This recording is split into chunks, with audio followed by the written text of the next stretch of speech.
Hello, students. Today we will start the first practical of our syllabus, whose aim is to determine the resistivity of two or three wires by plotting a graph for potential difference versus current.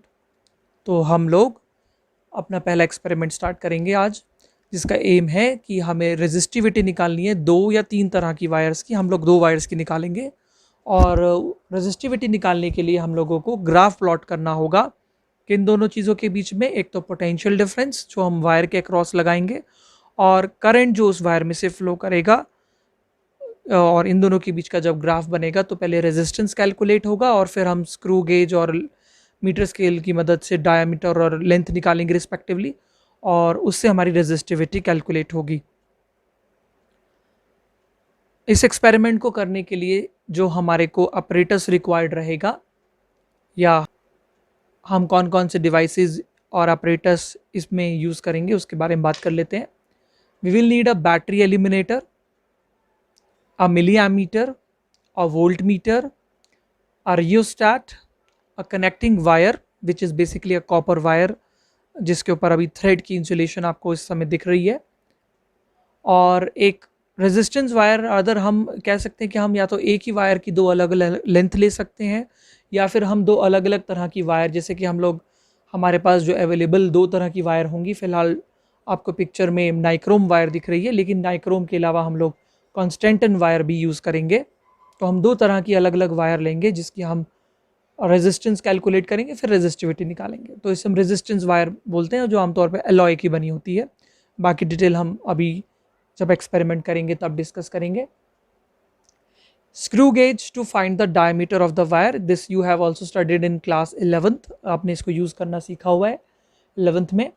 और meter scale to find the length of the wire we are going to use in our experiment. Now let us discuss the principle of this experiment.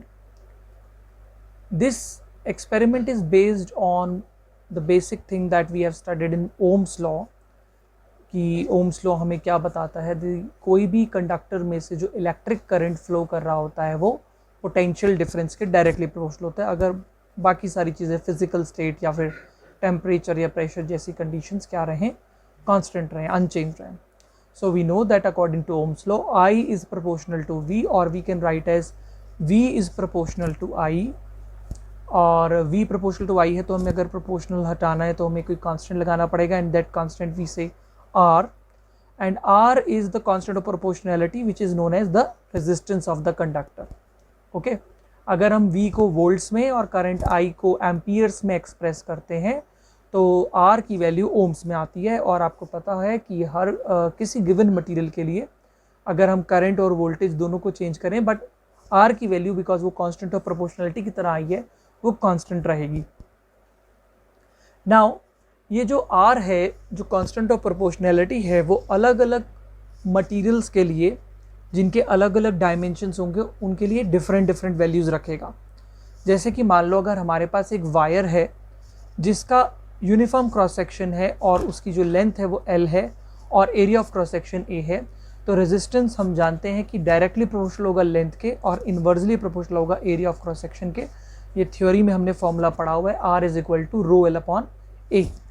Now here rho, जो यहाँ पे term रो आ रहा है, यही हमें calculate करना है इस एक्सपेरिमेंट में किसी वायर के लिए, also known as specific resistance और resistivity, and which is the characteristic of a material. अब कैरेक्टरिस्टिक ऑफ अ मटीरियल का मतलब, अगर हमारे पास छोटी वायर है या बड़ी वायर है या मोटी वायर है या पतली वायर है, लेकिन अगर उसका मटीरियल और टेम्परेचर सेम है तो रो की वैल्यू सेम होगी।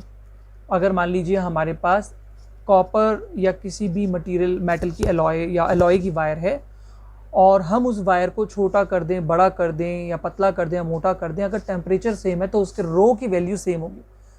R की वैल्यू चेंज होगी क्योंकि R लेंथ के डायरेक्टली प्रोपोर्शनल है और एरिया ऑफ क्रॉस सेक्शन के इन्वर्सली प्रोपोर्शनल है, बट रो जो है वो कैरेक्टरिस्टिक ऑफ अ मटीरियल, यानी कि वो मटीरियल का कैरेक्टरिस्टिक है, मटीरियल की प्रॉपर्टी है, and it depends only upon the nature of material and temperature also, तो इसलिए वो सेम होगा। तो अब हमारे को क्या करना होगा, हमारे को दो वायर्स दे रखी होंगी और हमें उन वायर्स की रेजिस्टिविटी कैलकुलेट करनी है, ठीक है।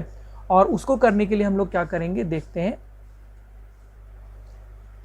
हम लोग क्या करेंगे, जो हमारे को वायर दे रखी होगी हम उसको अलग अलग वोल्टेज, उसके अक्रॉस अलग अलग वोल्टेज या पोटेंशियल डिफरेंस लगाएंगे और उसकी वजह से उसमें से जो करंट फ्लो करेगा उसको हम नोट करते जाएंगे। We will change the voltage and we will see that there is a change in current.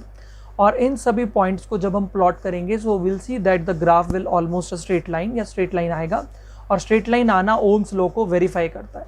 Current because directly proportional होता है वोल्टेज के, तो जितना ज़्यादा हम वोल्टेज लगाते जाएंगे उसके कॉरेस्पॉन्डिंगली उतना ज़्यादा करंट आता जाएगा। फिलहाल यहाँ पे आपको ग्राफ किसी एक वायर के लिए दिख रहा है, ऐसे हमें 2 वायर्स के लिए ड्रॉ करना होगा। उसके बाद हम क्या करेंगे, यहाँ से हम लोग स्लोप निकाल लेंगे। इस ग्राफ का स्लोप निकालने के लिए हमें क्या करना पड़ेगा, इसके अंदर जो वाई एक्सिस वाली क्वांटिटी है यानी कि करंट और जो एक्स एक्सिस वाली क्वांटिटी है वोल्टेज, उसके बीच का जो हम अगर डिवाइड करें उसको परपेंडिकुलर बाय बेस, जैसे हम टेंजेंट थीटा निकालते हैं तो उससे हमारा स्लोप निकल आएगा।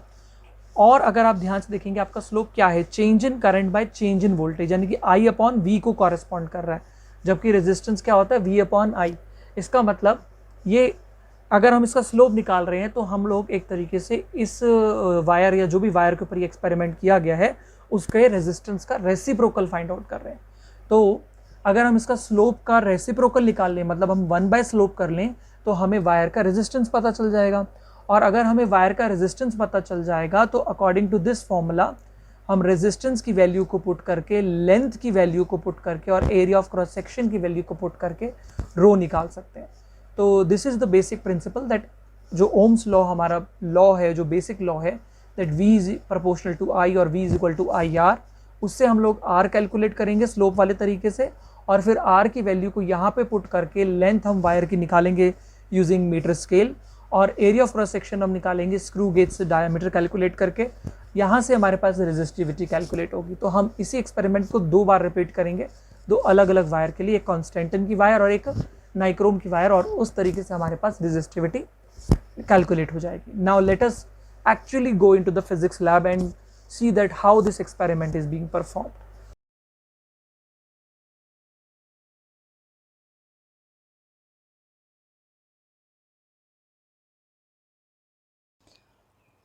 So let us once again see the different kind of apparatus that we are going to use in our practical. Now you can see that here we have a battery eliminator. This is basically the on off switch which is provided in this battery eliminator. We can make it on, and further this light is not actually blinking but is because of recording problem it is blinking. Here is also physics involved, we will discuss it in optics.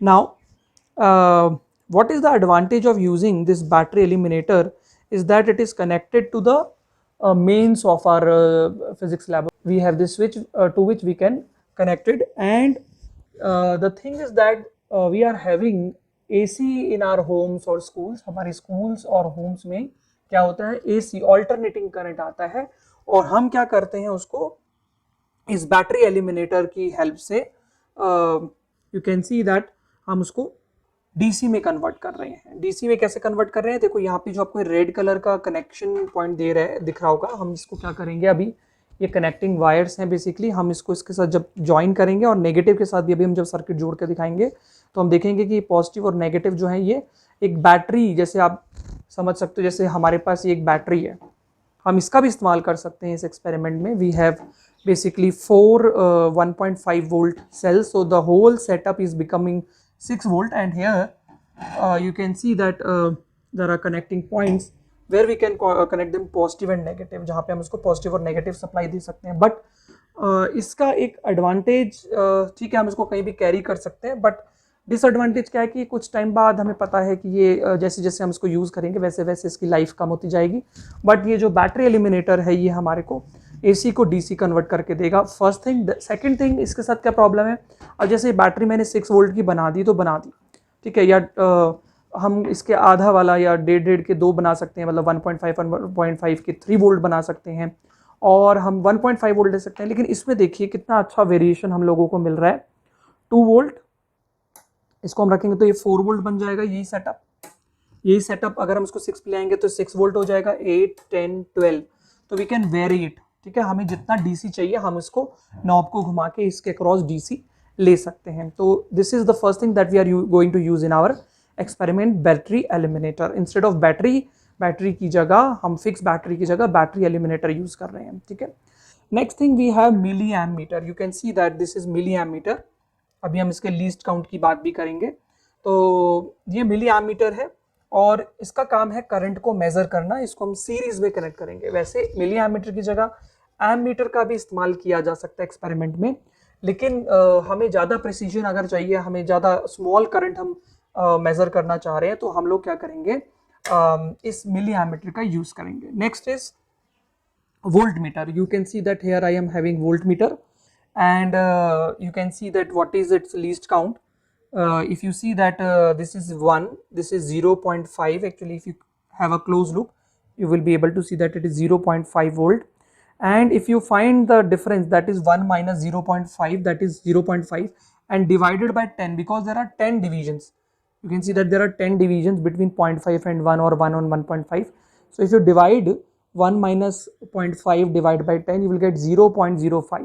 It means इसकी जो smallest, जो बिल्कुल small से small आप कह सकते हैं least count है, या जो हम मेजर कर सकते हैं, वो उसका 0.05 वोल्ट है। ओके, नेक्स्ट थिंग, जिस वायर का हमें रेजिस्टेंस निकालना है, हमें ये एक्सपेरिमेंट 2 बार करना है।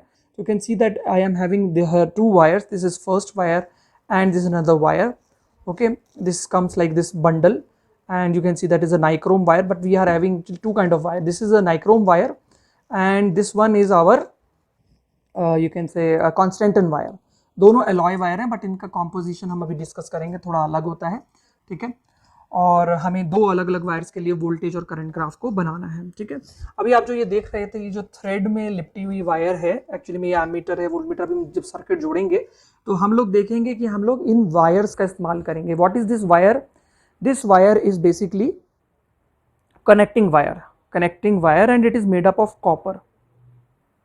Here I am going to tell you that how you can open this or you can remove this thread from the copper wire. आप इस कॉपर वायर से थ्रेड को कैसे रिमूव कर सकते हैं वो मैं आपको दिखाता हूँ। इसको आप एक बार ऐसे टर्न करेंगे तो इसकी एक लेयर रिमूव हो जाती है, और एक बार उसको उल्टा, एक बार क्लॉकवाइज एक बार एंटी क्लॉकवाइज आप उल्टा टर्न करेंगे तो इसकी दूसरी भी ओपन हो जाती है। Now you can see that this is basically copper wire. Okay, reddish brownish colour of this copper wire is visible. Okay, and और you can also use the sandpaper. कई बार जैसे वायर पुरानी भी हो जाती है तो उस पर थोड़ा सा कॉपर के ऊपर ग्रीनिश कलर की एक कोटिंग, एक तरह का कोरोजन हो जाता है, तो अगर आप उसको सैंड पेपर से रब करेंगे तो वो रिमूव हो जाएगा और आपके जो एंड्स हैं वो बिल्कुल कोरोजन फ्री हो जाएंगे, ठीक है। सो कॉपर वायर हम यूज़ करेंगे, और ये अगर हमें इसका जितना भी पीस यूज़ करना होगा तो हम इसको प्लायर की हेल्प से कट कर सकते हैं। Okay, now here you can see that this is what we call as rheostat. ये रियोस्टैट है हमारे को जो दिख रहा है, और इसमें जो हम कनेक्शंस देते हैं वो generally if you can C now it is proper. यहाँ पे जो हम कनेक्शन देते हैं वो यहाँ पे आपको दिख रहा होगा, यहाँ पे एक स्क्रू लगा हुआ है, एक यहाँ पे लगा हुआ है। अगर हम इन दोनों के क्रॉस वायर्स को जोड़ेंगे तो हमारे को फिक्स रेजिस्टेंस मिलेगा। कैसे? मान लो अगर यहाँ से करंट गया और यहाँ पे जो ये बहुत सारी अलॉय वायर्स आपको दिख रही हैं जो इसके ऊपर सिलेंड्रिकल सरफेस के ऊपर वाउंड है, उसमें से आपका करंट पास होता जाएगा, और ये फाइनली ये आपको दिख रहा होगा, there are number of turns of alloy wire, and finally it comes from here. तो अगर आपने इन दोनों पॉइंट्स के क्रॉस ज्वाइन कर दिया तो आपको फिक्स रेजिस्टेंस मिलेगा। लेकिन हमें जो रियोस्टैट का दूसरा नाम होता है वेरिएबल रेजिस्टेंस, तो वो हमें कैसे मिल सकता है? अगर हम मान लो यहाँ से एक वायर को जोड़ें और एक यहाँ से, इधर भी एक नॉब दिख रही होगी, और इसको अभी हम ऐसे छोड़ दें, इस पॉइंट से और इस पॉइंट के क्रॉस अगर हम लोग करेंगे, कनेक्शन करेंगे, तो हम लोगों को क्या होगा कि ये वेरिएबल रेजिस्टेंस मिलेगा। वो कैसे? कि अगर हम इस नॉब को इधर उधर स्लाइड करेंगे तो हमारे को अलग अलग रेजिस्टेंस मिलेगा। तो कैसे मिलेगा वो? यहाँ से आप देखिए, मान लो इस समय ये इधर है, ओके, इस समय मान लो ये इधर है, बिल्कुल लेफ्ट एक्सट्रीम में, थोड़ा इधर मान लेते हैं। यहाँ पे आपने कनेक्शन दे रखा है, मान लो यहाँ से पॉजिटिव टर्मिनल जुड़ा हो तो करंट यहाँ से आ रहा है, करंट आएगा तो यहाँ पे जो आपको रॉड दिख रही है ना, ये जो रॉड दिख रही है ऊपर से, ये वाली रॉड, तो करंट इस रॉड के थ्रू जाके इसके अंदर जो मेटालिक कनेक्शंस हैं वहाँ से जाकर इन वायर्स में से इस तरीके से पास होगा करंट और यहाँ से मिलेगा। तो इस समय क्या हो रखा है, यहाँ पे जो इतना पार्ट होगा, इतना पार्ट ये इस समय सर्किट में नहीं है, इसके बाद का ये सारा रेजिस्टेंस हमारे आप कह सकते हो यहाँ से लेके यहाँ तक का जो पार्ट है ये हमारा सर्किट में है। करंट यहाँ से पास कर रहा है लेकिन करंट यहाँ से पास नहीं कर रहा है, तो क्योंकि करंट केवल यहाँ से पास कर रहा है तो केवल इतना रेजिस्टेंस हमारे पास आएगा। अब अगर मान लीजिए हम इसकी नॉब को थोड़ा सा इस तरफ स्लाइड कर देते हैं, जैसे हम इधर स्लाइड करेंगे तो होगा क्या कि अब करंट यहाँ से आएगा और ऐसे करके पास करेगा और यहाँ से इस सर्किट में एंटर करेगा, और जैसे वो एंटर करेगा तो अब केवल इतने पार्ट में से करंट जाएगा, यानी कि only this resistance is under our consideration. यहाँ से यहाँ तक क्योंकि सर्किट जुड़ा ही नहीं हुआ तो ये वाला सर्किट जो है हमारा या ये वाला रेजिस्टेंस जो है हमारा, इसमें से करंट नहीं जा रहा, केवल इतने में से जा रहा। तो अभी जब हम इसको इधर कर देते हैं लेफ्ट में तो हम देखते हैं कि ज़्यादा number of turns of wire से करंट पास होगा, यानी कि हायर रेजिस्टेंस मिलेगा। लेकिन अगर हम इसको इधर खिसका देंगे तो हम देखेंगे कि क्या होगा, करंट केवल इतने पार्ट में से जाएगा, तो यानी कि आपके पास रेजिस्टेंस कम हो जाएगा क्योंकि यहाँ का वायर के नंबर ऑफ टर्न्स कम है। तो आई थिंक आपको समझ में आएगा रियोस्टेट कैसे काम करता है, और ये हम आप कह सकते हैं रेजिस्टेंस को कम ज़्यादा करके, और कम ज़्यादा करने का तरीका क्या है, इस नॉब को या आप क्या कहोगे स्लाइड करके हम लोग इसको रेजिस्टेंस को कम ज़्यादा करेंगे। इसकी मदद से हमारे को वोल्टेज को वेरी करने के इस रेजिस्टेंस वाइज, ये तो फिक्स रेजिस्टेंस है ना जो हम यूज़ करने वाले हैं, इस फिक्स रेजिस्टेंस के क्रॉस जब हमें वोल्टेज को वेरी करना होगा तो हम लोग इसकी हेल्प से करेंगे। We will see in the coming part of the video that how we are going to do that. Okay, one more thing that we are going to use here is plug key. वैसे तो आपको बता दें कि यहाँ पे on off button है तो हम इससे भी काम ले सकते हैं, लेकिन because it is generally customary to use this plug key, जैसे कि हमारे सर्किट डायग्राम्स में होता है, हम इसको ये मानेंगे कि ये हमारा पॉजिटिव नेगेटिव है जो कनेक्शन देंगे, और लेकिन ये हमारे सर्किट को ऑन ऑफ करने के काम आ सकता है। अब अगर आप बहुत केयरफुली देखें तो ये ब्रास का बना हुआ है, और ब्रास के इन दोनों एंड्स के बीच में एक आपको की इंसर्ट करने के लिए प्लग है आपके पास, और इसमें की इंसर्ट करने के लिए जगह दे रखी है। और लेकिन अगर आप बहुत ध्यान से देखेंगे तो इन दो ब्रास के एंड्स के बीच में एक जगह, एक ग्रूव है, एक खांचा सा बना हुआ है जो बिल्कुल खाली है। ठीक है, ये एकदम यहाँ से खाली है। तो अगर करंट यहाँ पे हम अगर कनेक्टिंग वायर लगा के यहाँ से कनेक्टिंग वायर लगा रहे हैं, और अगर हम करंट यहाँ से सोच रहे हैं कि चला जाएगा, तो it will not be able to go, because इस समय हमारा जो की है वो रिमूव कर रखा है और करंट के जाने के लिए रास्ता ओपन है। ठीक है, रास्ता आप क्या कहेंगे, मतलब पूरा कंप्लीट नहीं हो रहा है सर्किट करंट जाने के लिए। लेकिन अगर इस ब्रास के प्लग के अंदर अगर हम ये ब्रास की इंसर्ट कर देंगे like this, so you can see that अब ये सर्किट पूरा हो गया है और करंट अब जा सकता है। जब हम सर्किट कंप्लीट करेंगे, वायर्स वगैरह लगाएंगे, तब हम देखेंगे कि करंट के जाने के लिए पूरा रास्ता बन गया है, एंड अब हम क्या कहेंगे कि हमारा सर्किट ऑन सिचुएशन में चला गया है। तो ये हमारा क्या होता है, प्लग की विच इज़ यूज्ड। इस समय आप क्या कहोगे, ये ओपन स्टेट में है, लेकिन जब हमें यूज़ करना होता है तो हम इसको सर्किट में ऑन करना होता है, तो सर्किट को ऑन करने के लिए इसमें प्लग के अंदर की को इंसर्ट कर देते हैं। Okay, now the next thing that we are going to use is screw gauge. ये स्क्रू गेज हमने क्लास 11th में भी यूज़ किया था वायर का डायमीटर निकालने के लिए। तो हमें क्योंकि रेजिस्टिविटी निकालनी है तो हमें वायर का डायमीटर या उसका हाफ रेडियस, इस रेजिस्टेंस वायर का हमें क्या यूज़ करना पड़ेगा, यू कैन से डायमीटर हमें निकालना पड़ेगा क्योंकि हमें रेजिस्टिविटी कैलकुलेट करनी है। तो हम लोग स्क्रू गेज को यूज़ करेंगे। कैसे यूज़ करेंगे, will see that here I think somewhat engravings which is printed or you can say engraved on this metal surface 80, 90, these all circular scale is visible to you. And next thing, to measure the length of this wire, इस wire की length को major करने के लिए हम लोगों को एक मीटर स्केल की रिक्वायरमेंट भी रहेगी। Like this we can put the wire properly on this and we can measure the length of this wire that we are using. Okay, so I think the apparatus, different things which we are going to use in our experiment are clear to you. ठीक है, आपको अपने experiment में हम क्या क्या use करने वाले हैं वो सारा चीज़ें से थोड़ा थोड़ा आपको क्लैरिटी आ गई होगी। अब हम इसको सर्किट में कैसे जोड़ेंगे, एक बार हम इसको देखते हैं। See how the circuit will be made. What we are going to do here, हम यहाँ पे क्या करेंगे, हमारे पास जो ये रेजिस्टेंस वायर है, ये जो हमारे पास रेजिस्टेंस वायर है, इस रेजिस्टेंस वायर को, और दो एक्चुअली हमें एक एक्सपेरिमेंट को 2 बार रिपीट करना है। तो हम लोग क्या करेंगे, ये रेजिस्टेंस वायर को हम अभी सिंबल बना लेते हैं लाइक दिस। ये हमारी प्राइम फोकस में है, this is the resistance wire. और इस रेजिस्टेंस वायर को हमें पैरेलल में लगाना है किसके साथ, वोल्ट मीटर के साथ। लेकिन वो हम सब कुछ करेंगे, उससे पहले हम लोग सर्किट बना लेते हैं एक बार। यहाँ पे हम लोग मिली एमीटर इस्तेमाल कर रहे हैं। मिली एमीटर हमेशा सीरीज में लगाते हैं, हम लोगों ने ये बात थ्योरी में भी डिस्कस की है। और this is battery, instead of battery we are using battery eliminator. This is plug key, and here we have rheostat, and in parallel to this हम लोग यहाँ पे क्या लगाएंगे, रेजिस्टेंस वायर के साथ पैरेलल में क्या लगाएंगे, वोल्ट मीटर। तो इस तरीके से हमें सर्किट को ज्वाइन करना है। एक बार हम इसको प्रॉपरली यहाँ पर देख लेते हैं कि हम कैसे कैसे कनेक्शंस करने वाले हैं, ठीक है।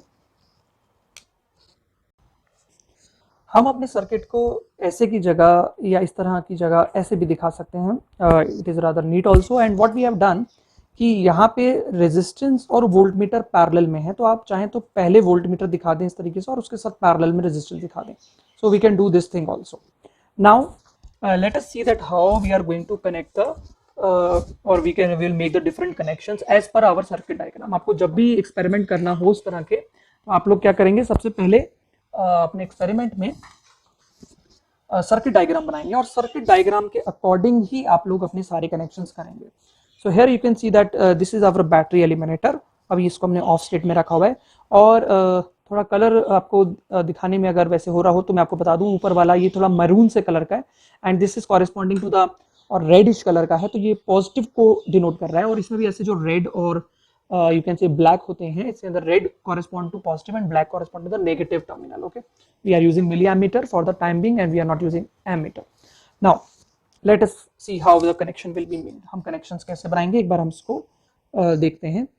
इफ यू सी दैट ये जो हमारे पास बैटरी का जो पॉजिटिव टर्मिनल है, this is our positive terminal of the battery, और इसको हम लोग क्या करेंगे, मिली एमीटर के पॉजिटिव के साथ जोड़ेंगे। ठीक है, मिली एमीटर के लाइक दिस, ये पॉजिटिव है तो इसको पॉजिटिव जोड़ेंगे और ये नेगेटिव है तो आप देखिए यहाँ से नेगेटिव। इस चीज़ का पहले ध्यान रख लें कि ये जैसे पॉजिटिव है तो ये पॉजिटिव वोल्ट मीटर के पॉजिटिव से जुड़ा हो और ये नेगेटिव साइड जो है वो वोल्ट मीटर के नेगेटिव, तो ये चीज़ों का हम ध्यान रखेंगे। Now see that if this is the positive terminal and we are हमने थोड़े कनेक्शंस पहले ही लगा रखे हैं। जैसे हमारे पास मिली एमीटर है तो हमने इसका जो पॉजिटिव एंड है वो पहले से कनेक्टिंग वायर का एक एंड तो जुड़ा हुआ है, बस हमें अब इसको फिलहाल जोड़ना है like this. For better connection there is a very small hole, if you can see that here is a small hole inside this, you can insert the wire in that and then you can bound it over it, तो उससे आपके connection अच्छा आएंगे। But अभी हम ऐसे भी कर सकते हैं इसके कनेक्शंस को। ओके, तो हमने पॉजिटिव को इसके साथ ऐसे पॉजिटिव का जुड़ा हुआ है मिली एमीटर के। So further we can see that हमारे पास जो मिली एमीटर का नेगेटिव है वो वोल्ट मीटर के पॉजिटिव के साथ जुड़ा हुआ है। तो you can see that milliammeter के नेगेटिव को हमने ज्वाइन किया हुआ है वोल्ट मीटर के पॉजिटिव के साथ। Then voltmeter negative is join to the rheostat. ये रियोस्टैट है, हमारा सिंबल रियोस्टैट का है, जब रेजिस्टेंस के ऊपर एरो लगा हो तो वो रियोस्टैट हो जाता है। तो ये वोल्ट मीटर का जो नेगेटिव टर्मिनल है उसको हम लोग क्या करेंगे, यहाँ पे जोड़ेंगे लाइक दिस। ये देखिए मैं वोल्ट मीटर के नेगेटिव को रियोस्टैट के इस एंड के साथ जोड़ देता हूं एंड देन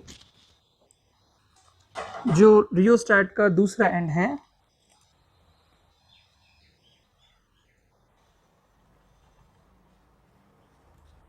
क्योंकि हमें वेरिएबल रेजिस्टेंस चाहिए, उसको मैं जोड़ देता हूं। जैसे कि आप दिख रहा होगा रियोस्टैट का जो दूसरा एंड है लाइक दिस। तो जो रियोस्टैट का दूसरा एंड है वो हम लोग ये प्लग की के साथ जोड़ेंगे। दिस इज द प्लग की।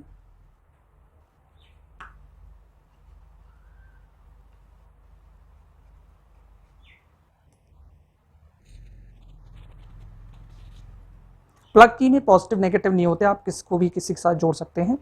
And then the last thing is that कि जो उसका जो दूसरा एंड है, जो प्लग की का दूसरा एंड है वो बैटरी के नेगेटिव एंड के साथ जुड़ा होगा। ये हमारी प्लग की है और इसको मैंने यहाँ पे ऐसे अच्छे से कनेक्ट कर दिया। और इसको, ये जो प्लग की है, अब हम if I can shift the camera like this, okay, now you can see that I am joining it with this is the negative terminal. Black वाला जो है वो नेगेटिव टर्मिनल को इंडिकेट कर रहा है बैटरी के। नाउ द मेन थिंग, जिस वायर का resistance, you can see that here we have two kind of wire, अभी हम इनमें से कोई भी एक ले लेते हैं। तो जिस वायर का हमें रेजिस्टेंस एक्चुअली में कैलकुलेट करना है और फिर बाद में रेजिस्टिविटी निकालनी है, तो अभी हम वन बाय वन एक एक वायर लेंगे, तो उसको हम कनेक्ट करेंगे। Now as you can see that in our circuit voltmeter and resistance wire are parallel to one another, so I am joining here this resistance wire in parallel with the voltmeter के साथ हम parallel में, बाकी circuit तो हम लगा ही चुके हैं, हम इसको ज्वाइन करेंगे।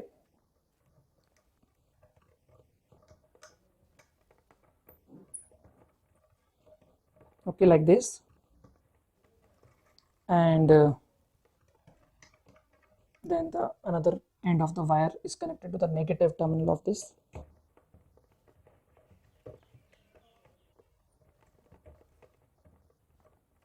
okay, and so both the ends of this wire is connected like this. okay, so I'm trying that. So both the ends are connected to the voltmeter and the whole circuit is in parallel.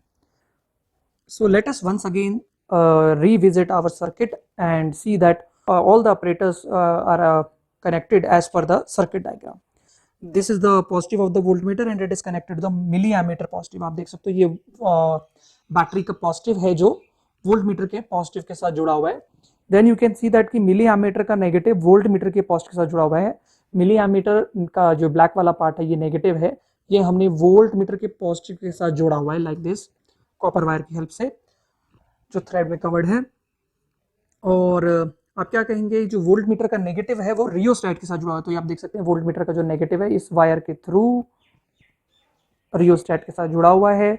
और फिर rheostat जो है उसका जो another knob है या other part है, and है, टर्मिनल है, उसको हमने जोड़ रखा है किसके साथ, की के साथ, प्लग की के साथ। ठीक है, और प्लग की का जो दूसरा एंड है वो आप क्या कहोगे, आपके बैटरी लिमिटर के नेगेटिव के साथ। जैसे आप देख सकते हो ये नेगेटिव से जुड़ा हुआ है, तो ऐसे ये बिल्कुल एज सच इसके साथ इस वायर के थ्रू जुड़ा हुआ है। ठीक है, तो एक बार आप पूरे सर्किट का एज अ होल लुक यहाँ पे देख सकते हैं, बिल्कुल वो as per the circuit diagram joint है।